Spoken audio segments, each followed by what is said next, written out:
Welcome back in. Well, during the lockdown, I know a lot of people turned to subscription services for in-home entertainment. When was the last time, though, you thought about how much this convenience is actually costing you?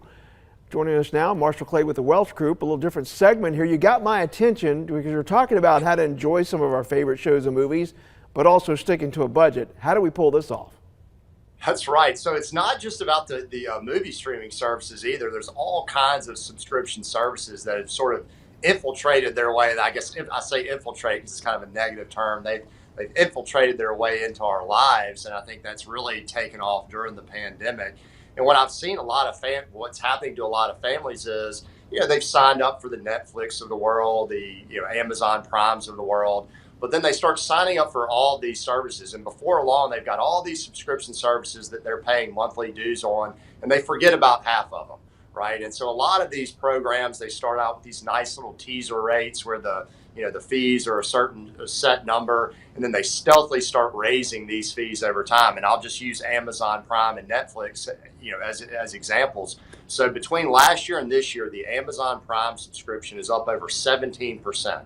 The Netflix subscription is up almost 11%, and this is happening across the board. So, if you're a family that's sort of stacking up a lot of these subscription services and not really paying attention to it all that much, you'll start thinking, well, why is my budget getting stretched? And it's typically not one thing that's stretching your budget. I call it a death by 1,000 cuts, where you're just getting nickeled and dimed by all these different services. So you definitely want to pay attention to them. All right, well then, so outside of, pirating some cable television, how do we get some of the shows that we want to watch then without, paying all these different service fees? Well, I would say, look, the first thing you got to do is distinguish between need and want, right? I mean, there's a lot of things that really add value to our lives, and there's a lot of things that you're like, look, I could really do without that. So, I'll give you an example from my own personal experience. So my wife, during the pandemic, we've got 2 small kids.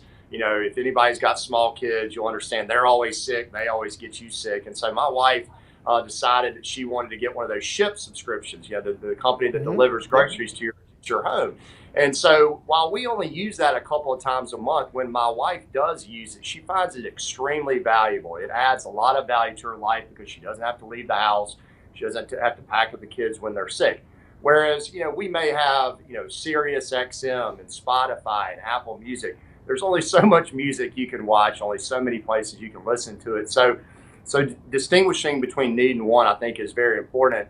And then the other thing, too, is just establishing a number limit on how many services you have, right? We go in there and say, look, as a family, we're only going to have 5 of these services. So let's take the best, movie streaming service that we can find. Let's do the best music one. Let's do the best, grocery delivery service. Maybe it's Peloton. Maybe you're doing a fitness service as well. Establish your top 5 and then cut it off, and then monitor those services over time, because like I said, they will be raising the fees. And then if you remember, a couple of weeks ago, we talked about owning assets, and you said, look, there's a lot of families out there whose budgets are stretched. How can they do this? And I talked about picking up pennies.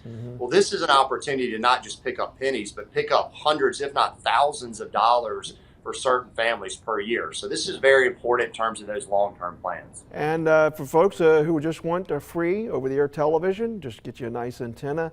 You'll get the best signal on your TV that you can find. I'm talking about clear HD just with an antenna. So there you go. All right, thank you, Marshall Clay. Some good advice this morning. All right, you're welcome, Mike. All right, still ahead now. Tesla